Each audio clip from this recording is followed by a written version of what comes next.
Okay, so I'm going to talk today about PSK Reporter. It's a it's a wonderful website that's filled with information. If you haven't used it, this is just a static screenshot. If it were a live screen, I could move my cursor over each of those spots, and it would provide other information. Um, in some cases, it'll actually tell you the antenna that the user at the other end was using.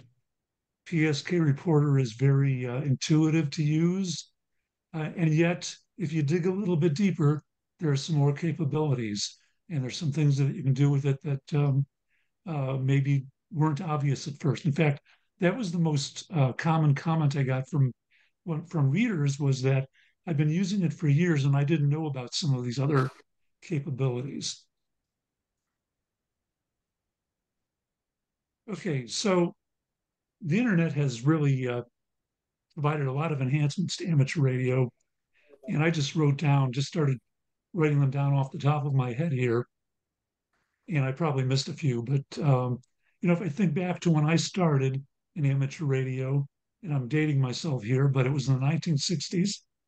And if I could have imagined what future capability would I like to have, because I was interested in DX, the ability to see instantly where I'm being heard and how well I'm being heard was something that really would have seemed, well, as Arthur C. Clarke said, a sufficiently advanced technology is indistinguishable from magic. And that's what PSK Reporter would have been to me back then and really is today. So it's not the only thing that you can do with the internet, but it's certainly one of the more amazing things. And if you like to work DX, it's a real help. There are other sites that you can use to check propagation. There's different beacons. There's beacons on 10 meters between 28.1 and 28.3 megahertz. There's the weak signal propagation reporter, Whisper Net, uh, but that works a bit differently. That's really just one-way transmissions, and they're long transmissions. But if you really want to keep kind of a tab on propagation all the time, of course, you can buy these little beacons that transmit whisper signals all day long. Another site that I used for a while was the Reverse Beacon Network.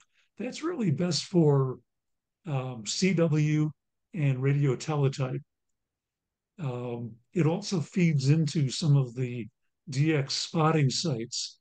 But I find the most versatile site and the one that has the most information to be PSK Reporter because with Reverse Beacon Network, it relies on volunteer receivers, usually equipped with a special SDR, software defined receiver, whereas PSK Reporter works with your ordinary user and your digital software.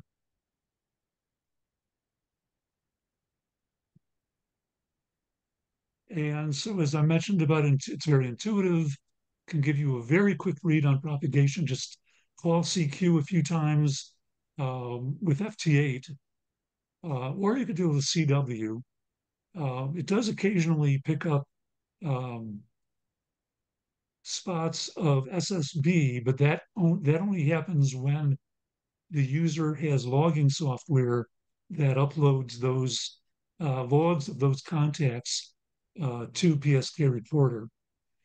You can use it to judge your station's performance. One of the things I like to do is see how I'm performing compared to other hams in the area.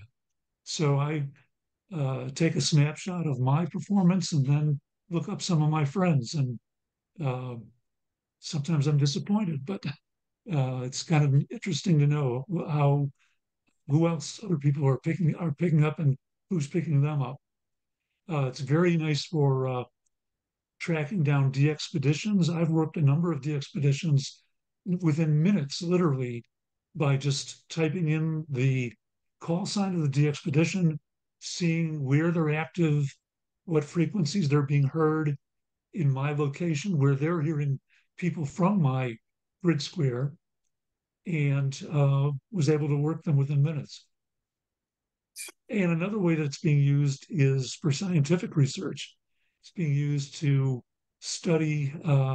We had the recent total solar eclipse. We had two total solar eclipses in my area in a period of a few years, which is quite unusual. And PSK reporter was used to study what happens when uh, areas of the country are in total eclipse. And also, it can be used to look at when there's a major, what is it called? A CME, I think it's an eruption from the sun and how that affects propagation.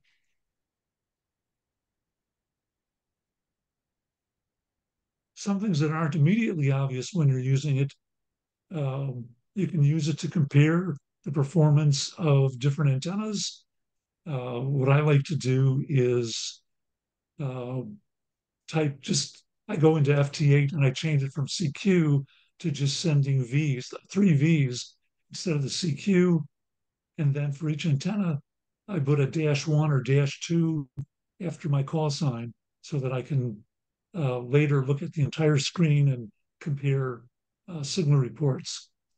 If you're new to amateur radio in particular, and you don't know much about propagation or which bands are live at which times of day and times of year, and you're going to go out, uh, let's say doing a POTA activation, you can use it to you look at the archive over the last week or two and see what bands are active uh, at the times that you're going to be out. And also, of course, you can find activity for specific digital modes, some of the lesser used digital modes, and I'll talk about that a little bit later. And then there are some other websites that represent the data, and that was something I found a lot of people didn't know about. So just a little bit of background. One of the reasons why PSK Reporter is so powerful is we've gone through an evolution in digital amateur radio. The original digital capabilities were things like radio teletype and some like Amtor, and those things typically used special hardware. And even the digital voice that I wrote about, that actually was first developed around 2000. And so it wasn't until the last few years that now you can do all this stuff with a PC and software, and you don't need the special hardware. It really makes it much more accessible and much easier to use. And PSK Reporter, I think, is the best of the uh, propagation reporter sites because of the large number of reports, the fact that it supports virtually every mode, supports every band out there, including bands that are may or may not be available in your country. I know that I think 4 meters and there's another one that isn't available in the U.S. Are available. You can uh, at least look at those, or if you're in the countries that have those available, it's covered by the system. And I think I've already mentioned this, that each report provides the transmit station call sign and grid locator. And people call them grid squares, but they're not actually squares. They're different shapes and usually kind of rectangular. So to be a little bit more accurate, I call them grid locators. Tells you the time and frequency and the signal strength. And as I say, in some cases, it'll even tell you the user's antenna. When you set it up on your software, you do have to usually enable PSK reporter reporting. And it's best to use cat control and to make sure it works properly because, I mean, excuse me,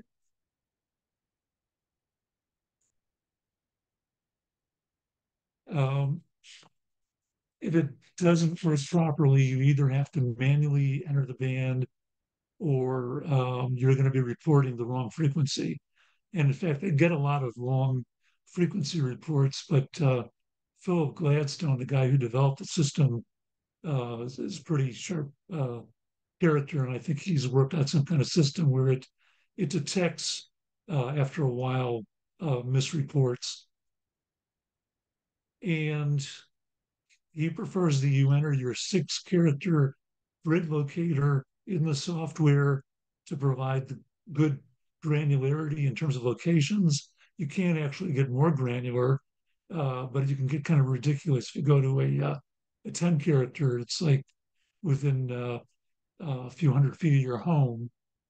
So really don't need that much granularity. And I find at least that sometimes I've got it working on a MacBook, no problem, on a Raspberry Pi, and I'm still trying to get WSJTX to work on this new Windows 11 laptop I've got here. Hopefully, I'll have that working in another week or two. This is just some information that's been gathered by uh, PSK Reporter.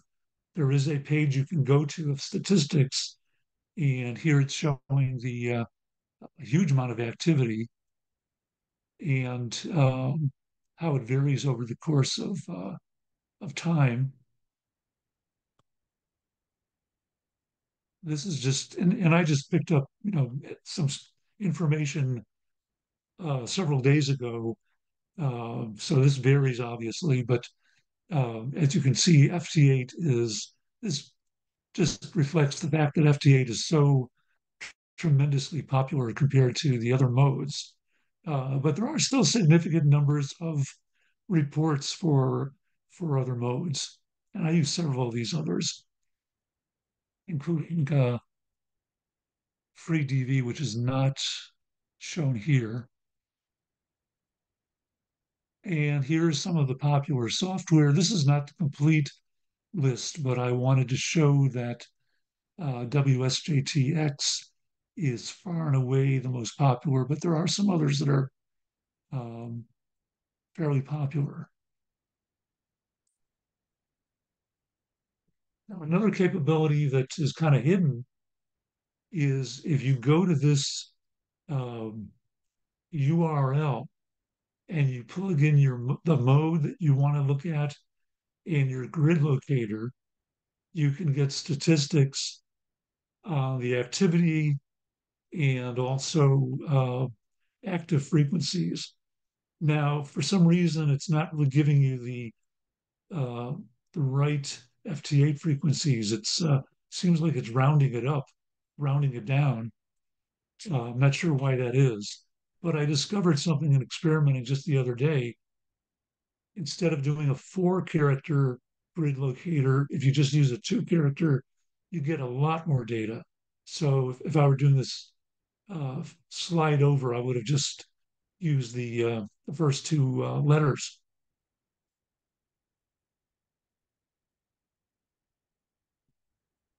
The PSK reporter map, which is basically where you operate from normally, it's automatically refreshed every 5 minutes.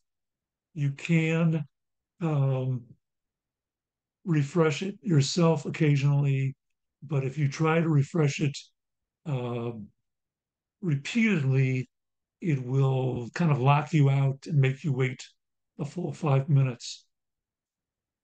There's all kinds of controls on it that really don't change the information.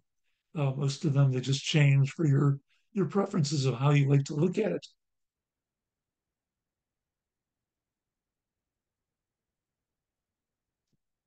So you can see the Mercator or straight or azimuth display if you prefer to see straight lines in terms of the paths between your signal and the receiving station. or curved paths. Um, you can make all kinds of selections about the time periods displayed, the modes display, if you want to focus in on one mode, one band. Um, if you want to just get a snapshot of what's going on propagation wise, you could look at all the bands at once. If you want to see how well you're being received in Albania, you can set it to just show uh, Albania, although it's a little weird the way that works.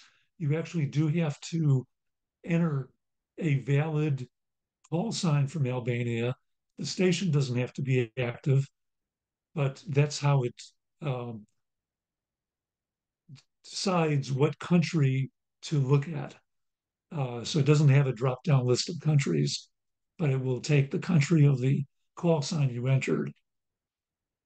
And I mentioned before on a DXpedition, just enter the call sign, but also you can look at the ADF file, um, which will, you can choose either a 24-hour file or a 7-day file and look at where that station has been operating. And as I mentioned this before about if you want to compare antennas, use your call sign with -1, -2, use the VVV instead of CQ, and you can collect a lot of information. You can switch back and forth between the two antennas and you'll get a lot of good comparative information.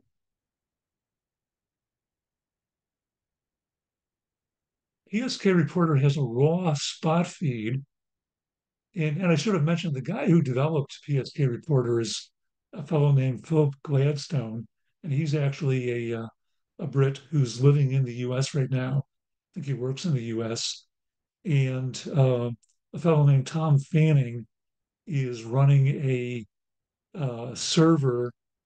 It uses a protocol called MQTT, which I understand it is a Internet of Things protocol. And so they call the server a broker, and he runs that broker. You can actually um, look at the raw data from that broker and these other sites that I'm about to show you. Tap into that live feed, and they do their own presentation of the same data or information that is displayed by PSK Reporter. And PSK Reporter also provides um, software development tools if you want to either create your own. Well, for the tools, you don't need tools to create your own website. You just need the raw um, spot feed. But if you want to develop an application uh, that could report spots, then he provides a development kit for that purpose, which is free. So right now there's two other sites that display the same data. One's called FT8 Live, and it's got some more granular capabilities, as I'll show you in a second. Also allows you to display it with either a light or a dark background. And you can filter things a little bit more than you can with PSK Reporter. And a nice feature that's been added to it is, Nikki, you were talking about summits on the ear. Well, it now has the ability to um, spot summits on the ear and alert you to those. So if you're out in the field and you're trying to work summits on the ear, it can actually alert you to who is out there so you can go look up what frequency they're active on.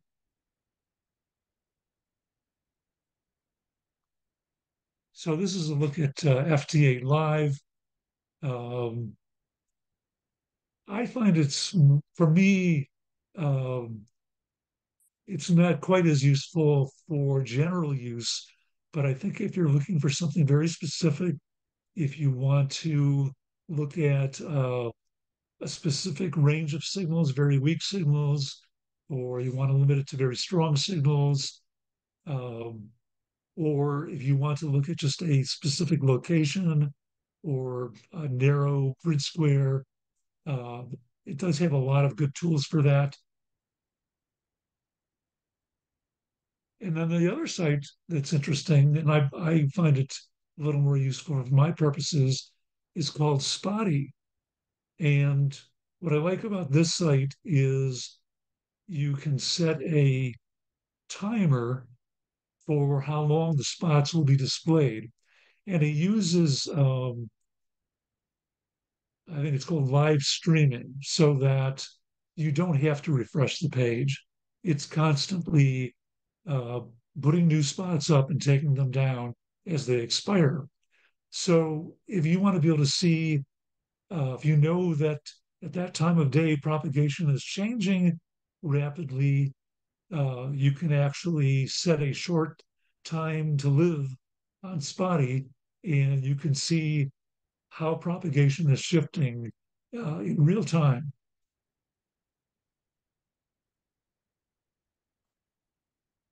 And again, that's a static display, but on a real display, you'd see those little bubbles disappear and new ones pop up. And on both Spotty and FT8 Live, when you move your cursor over um, these circles, you'll get more information. And so that's pretty much it. This is from my QRZ page where you can get more information about me. I've written a few books, which were actually written for, I used to work in the commercial wireless area, though I did write a history of wireless. It's not specific to ham radio, but does mention a ham radio, and it's more about the people and the technology. But I think it's a fascinating story. I mean, when you think about the fact that this all started with sparks, uh, it wasn't that much more in the very beginning. It wasn't that much more technologically advanced than smoke signals. So it's just amazing when you look at the capabilities we have today to think that it started with such a simple physical effect as um, electric sparks. So with that, I guess I'll throw it open to questions.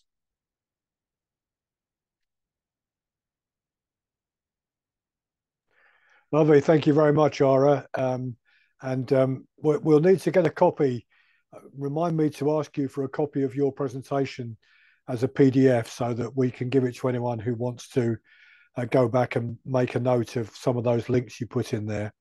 I mean, as you said, FT8 Live and Spotty, you can find those on a Google search, but there may be other things people would find helpful. Okay.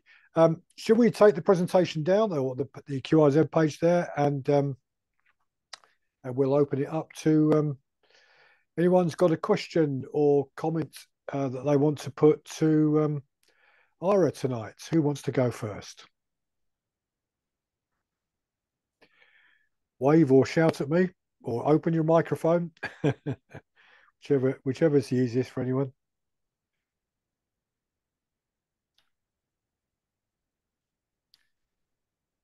I'm going to ask. I'm going to ask Jeff in Belgium, ON8NT. Jeff, one of the things that Ara mentioned, I know you're a regular user of FT8 and also PSK, but I wonder whether you've used FT8 Live or Spotty and whether you found them helpful or not. That was my first question. My second question to you, Jeff, is have you used FreeDV on HF yet, and how did you find it? So taking the first one first. Okay, yeah, thank you very much, Shira. Very interesting. And I must say, Spotty and Live FT8 is new for me. I didn't know about the existence of that. So that is something new that I should explore. I use PSK Reporter, but maybe not in such a detail as you are, because I saw some new ways to search in the database. So that is also interesting. But I really like PSK Reporter. I also used the Whisper reporting, because I from time to time also doing some whisper. Concerning FreeDV, I've used it on my Linux computer, and the problem is a little bit that there is not that much activity. So there are many users of that mode, which is a shame, because I think it is really interesting. The QSOs that I had were really, noise free, so to say. So nearly frequency modulation. Not that perfect, but nearly frequency modulation. But it depends a little bit of the speed that you use and so on. And actually today, after a QSO that I had yesterday with Nick on our D-Star reflector, I installed FreeDV on my Windows 11 computer. So I have a small Windows 11 computer that I want to use for that also, because I have the impression that the Linux version that I have does not have all the different modes within FreeDV. So I really want to expand a little bit more. I have been keeping an eye on QSO on the QSO reporter for FreeDV, and I saw that there was some activity. Some Greek stations actually were active on 40 meters this late afternoon, and some UK stations from Wales and from the UK were actually active on the 60-meter band, which I would be able to work, but the frequencies which are allocated on the 60-meter band are different in the UK than they are here in Belgium and in Europe. So I should have worked split in order to work that. So yeah, I think definitely a very interesting mode. So that's it, more or less. Thank you, Jeff. Yes, Ari, yesterday, Jeff and I were having a conversation about FreeDV and who was using it and whether there are regular users of it on HF. And I haven't tried it myself yet, but I'd read your article, and Jeff, ON8NT out in Belgium there, has mentioned it to us a couple of times. We run a digital net on a Thursday evenings, and he's mentioned it there a couple of times in the last year or so. And I keep thinking, I must go and have a look at this again. And I read your QST article again. I read it first time out when it was published, and I thought, we ought to give that a try and just see what that's like, because I'm pretty certain that the commercial radio manufacturers are going to move to make DV an option as they produce the next generation of HF transceivers, which will be interesting for all of us, I think. Well, I like to believe, I don't know if it's true, that maybe my article spurred a little more use, because I've noticed myself when I look on PSK Reporter that I do see a little more activity on it. And it kind of ties into some other things that are going on now. My article in Radcom is about the M18 project, and that's all part of a move to come up with an open source digital voice mode for amateur radio. FreeDV is an open source mode, and M18 is using it's just the VHF UHF implementation of that. So we may see some growth there, and I think that it'll solve the problem of all these different modes on VHF, UHF, the different digital modes of Fusion and D-Star and whatnot. Maybe the manufacturers could use M18 as the one kind of neutral mode that all radios would support, and eventually perhaps everything would migrate to one mode. I think Flex Radio, yeah, I think Flex Radio has already incorporated FreeDV. I think they have, but I don't have a Flex Radio. It's too expensive for me. But anyway.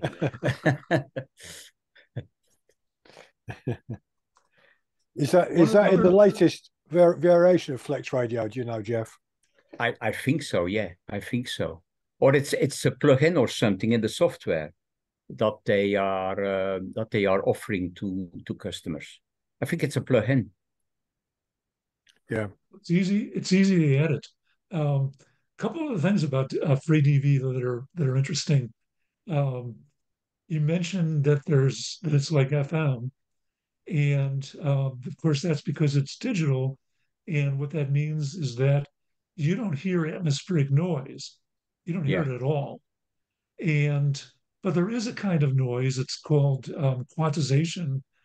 When Mhm. you digitize an analog signal, you get some noise just in that process.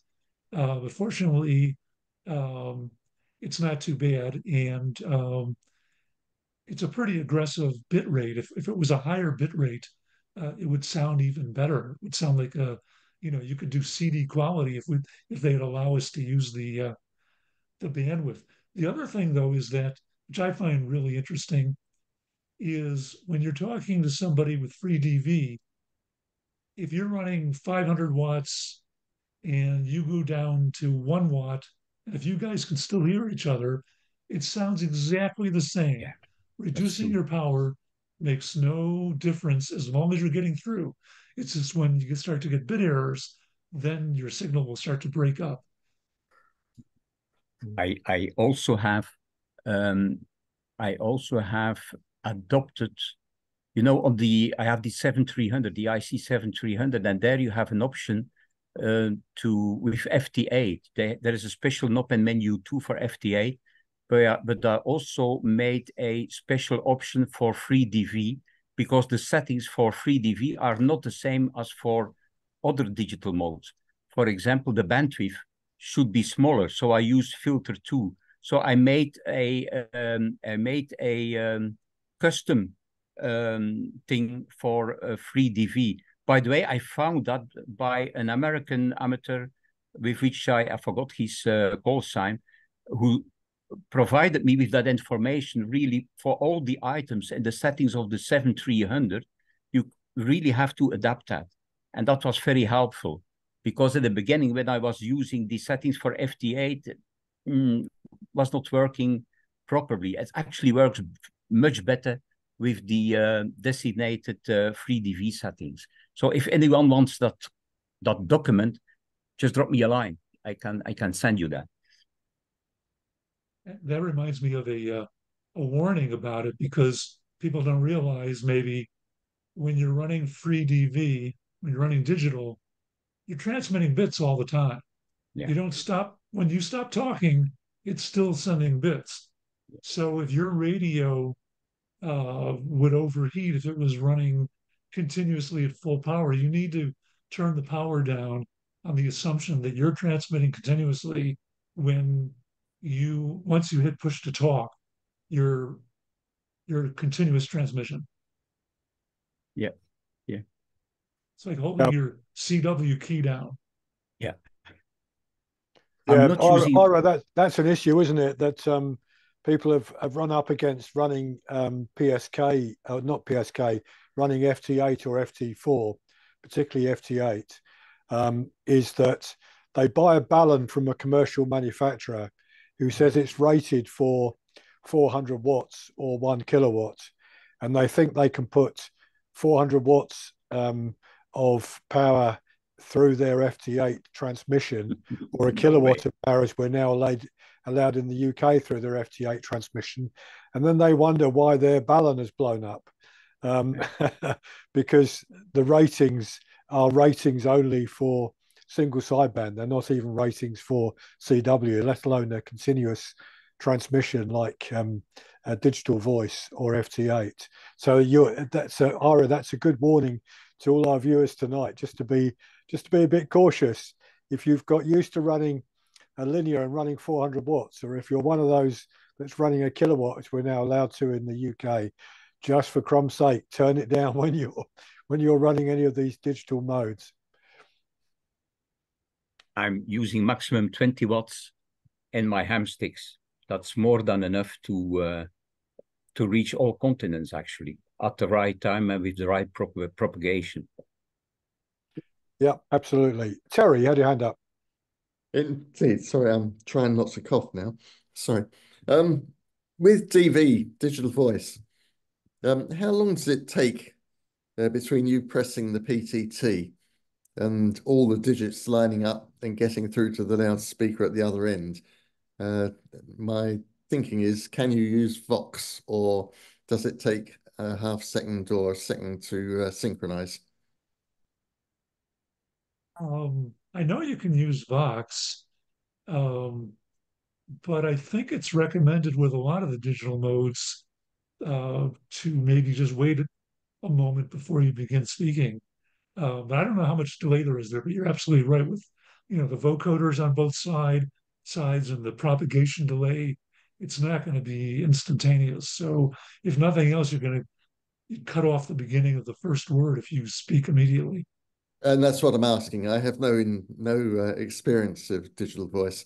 What I do have experience of, but very, very briefly, is DMR. And I find that an appalling mode in the sense that it sounds a bit and you have to wait for a second or two or three before you get the yes was the answer. I don't know why it catches on. Yeah, no, I think that's true for the other modes too. Yeah. Is it? Okay, thank you. Yeah. I've got knock at the door. I'll be back.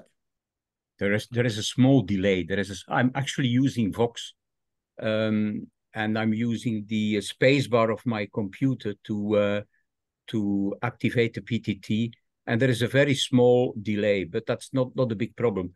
And like you said, you need to leave 3-4 seconds between overs. That's the case also for D star and other digital modes. So we have the attitude to take the microphone directly if someone gives us the mic, but in digital modes, that's not the way we should do.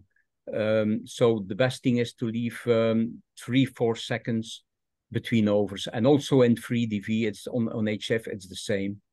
So yeah.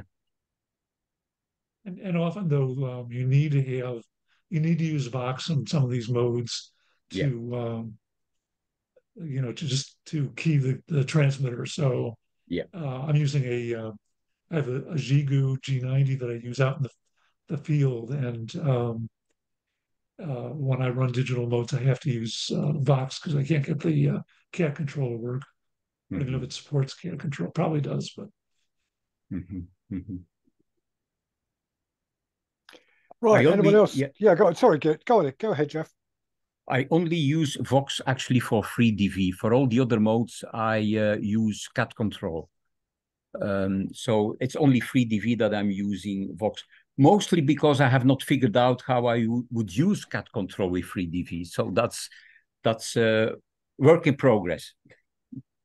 Sorry, Nick, go ahead. No, it's all right, Jeff.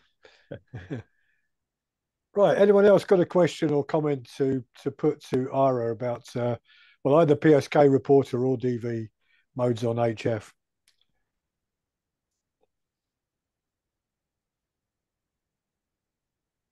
No, I mean, sorry, Jeff. Yeah, go on. Go on, Terry. Yeah, sorry, I was desperately trying to get the cursor to go on the mute button.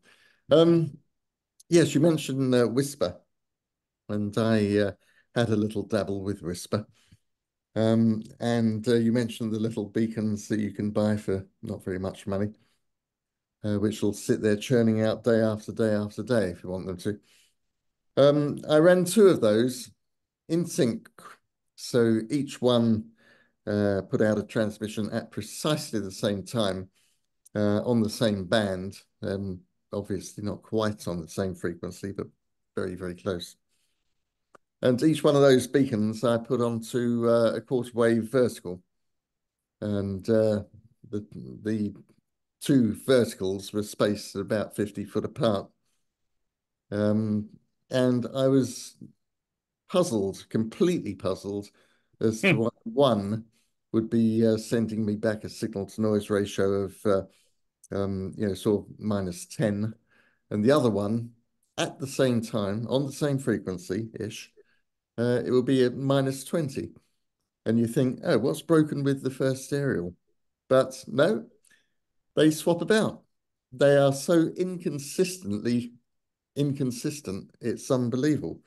So I gave up with the idea of testing aerials with Whisper.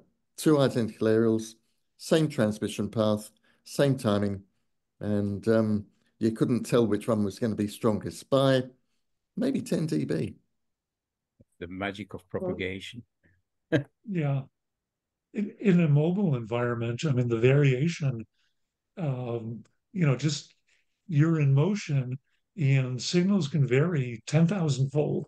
So for longer distance propagation, you'd think maybe it would even out a little bit, but I would not surprised by a 10 dB difference between two antennas. And it's probably just the difference in the signal path, the slight difference in signal path. That's why some people use what is it called? I think it's differential antennas, where you just have Diversity two, reception. Diversity yeah, two reception. Yep. two antennas close together, just Yeah. because one might be getting the very same signal stronger than the other. Mm-hmm. Maybe I should feed all my transmissions into two areas and let the best one win. Exactly. That's a thought. I might try that one. I mean, the other thing with the change in the license regulations in the UK, which I think is helpful for using both the reverse beacon network and PSK reporter, is that we're now allowed to put anything we like as a suffix. Yeah. So if we want to, we could put slash dipole, slash vertical, slash, or as you suggested, just doing 1, 2, 3 if you're testing 1 or 2 or 3 antennas. But that's extremely helpful because I always make a hash of this. I use either PSK reporter or RBN to see where my signal's been received and at what signal strength. And then I switch antennas because I've got a couple of HF antennas here and switch between the two to see what the differences are between them. So I tend to very quickly just change frequency by a KC or 2 KCs, make a note of what time I've started the second transmission, then it comes up on a slightly different area anyway, because the frequency is different. But there's two problems with that, of course. One is you're not exactly comparing light with light, because when I'm transmitting from here and I hear a completely silent band on 201, but I go to 205 and it still sounds silent, it may be in the US or South America or somewhere. The other frequency we're hopping to is absolutely rammed with stations, and you're not being heard at all by any of the receiving stations elsewhere. So it's much better to transmit from the same frequency. So at least you're comparing two antennas on the same frequency. So the fact we can now change from /1 to /2 or /D or /V or whatever it is, I think is quite helpful, Ara, here in the UK. Mm-hmm.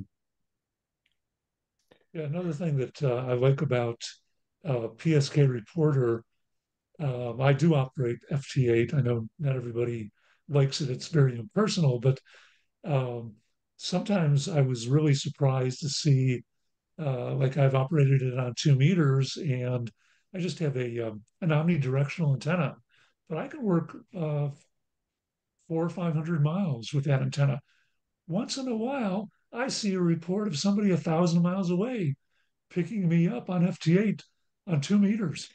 Yeah. And I never would have known that if it wasn't for, I don't have the ability to establish contact with that person probably without a directional antenna, but I never would have known that I was actually decoded that far away.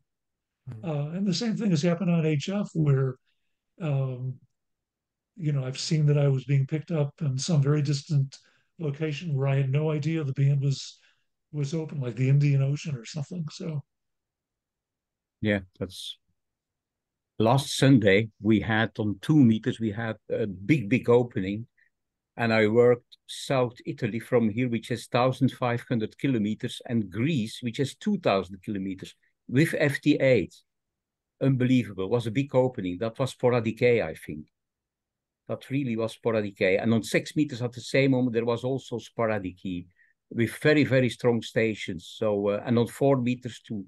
So that was unbelievable. But this happens only once in a year or something. I hope more, but.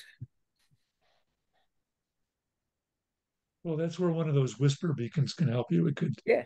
yeah. I was looking at that there. I don't know if do you know if there's a way that you can, is there some software that somebody has that would alert you when you're picking up whisper signals from, over a certain distance, let's say? It'd be nice if you had a way where you could just leave a receiver on Yeah. and software would send you an email message or a text message to your phone would be even better. That would be great. That would be great.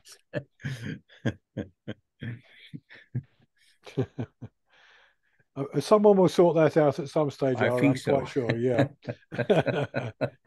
Well, it's a product idea out there for somebody who's into software development. Yeah.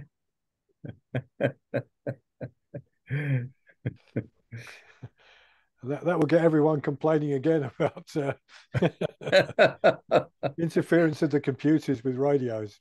That's not radio anymore. Those of us that have been around a long time, and Ara, you're one of those I know, will remember when the amateur radio community complained about single sideband and how that was going to be the death knell of amateur radio.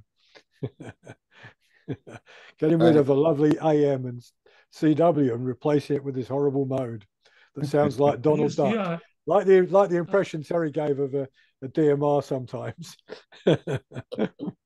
What I would like to say, by the way, Ira, I did like was it the first slide or one of the very first slides, internet enhanced amateur radio. I thought that really should. That's a very positive thing that I don't think you can argue with. Yeah. I mean, Terry, you're 100% correct. And I think the fact that we have got the internet and therefore, we get alerts about stations operating, the expeditions, we get reports on them. We can see where they're being received in the way that Ira suggested. Just gives us a lot more chance, doesn't it? Particularly most of us here in the UK, Ira, don't have beam antennas, directional antennas for HF. We don't have the space for it. We've been limited to a maximum power of 400 watts. So most of us are using simple wire antennas, probably the majority of people running no more than 100 watts. So sometimes it's very, very difficult to make that contact with a de-expedition somewhere else in the world that's very popular. But, we've got more of a chance when we're alerted to the fact that there is propagation between our country and that place. And we've got more of a chance when we can see, actually, they've been operational till, they've been operational from 4 o'clock in the morning on 40 meters. I'll go and give them a call, and you can make that call very quickly, which perhaps we would never have done in the past. Well, I'm one of those 100 watts and a wire guys, so I know what you're talking about. I also I do operate in the field with a 20 watt, and even on sideband you can work the world. I mean, with an end-fed half-wave antenna, I work from Missouri, which is kind of in the central U.S. I work all over Europe, South America. I've worked Japan. I've worked as far as Australia, and it's just amazing. And I've had long conversations with people in the UK with 20 watts, like on 20 meters. So when the band is open, there's not that much difference between 20 watts and 100 watts. That's very true, Ira. I was doing some POTA a few weeks ago on the hill behind me here on the Pennine Bridleway, and I was running about 25 watts into a quarter wave vertical for 20 meters. I was working across Europe. I worked Jeff and Mike and Adriana out in Germany. I had 1 or 2 US stations from the East Coast call me, got them in the log, and then suddenly, and I had to do a double take. It was a KL7 gave me a call on single sideband, and we had a nice QSO and a bit of a chat for a few minutes. before he then disappeared and let me carry on using my frequency. But that just shows you, your power in a very simple antenna doesn't stop you, does it, making those type of contacts? Yeah, that's what really got me interested in ham radio. And it's still, I find it so amazing that with such little power, even if it's 100 watts, think of a light bulb and a lamp, and you're using that, you're sending that out into ether. And if it's a wire antenna, it's, going in a lot of different directions at once. And somehow there's something left thousands of miles away that it can be turned back into your voice and played on a speaker. It's really quite remarkable.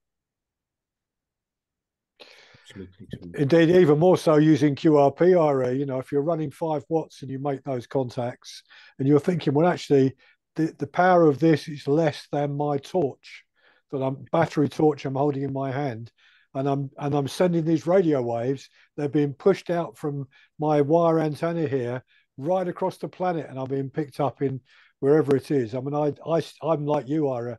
I just still find that amazing. It's the wonders of radio that probably, I'm looking around the room we've got here left here tonight, but that's what drew me into radio in the first place.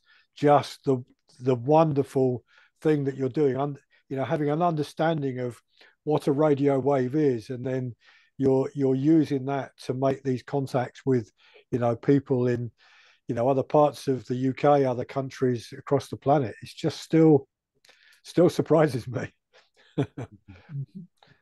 Gives us all a lot of pleasure, I think. Okay, any further questions to Ara before we thank him and move on to any chat that people want?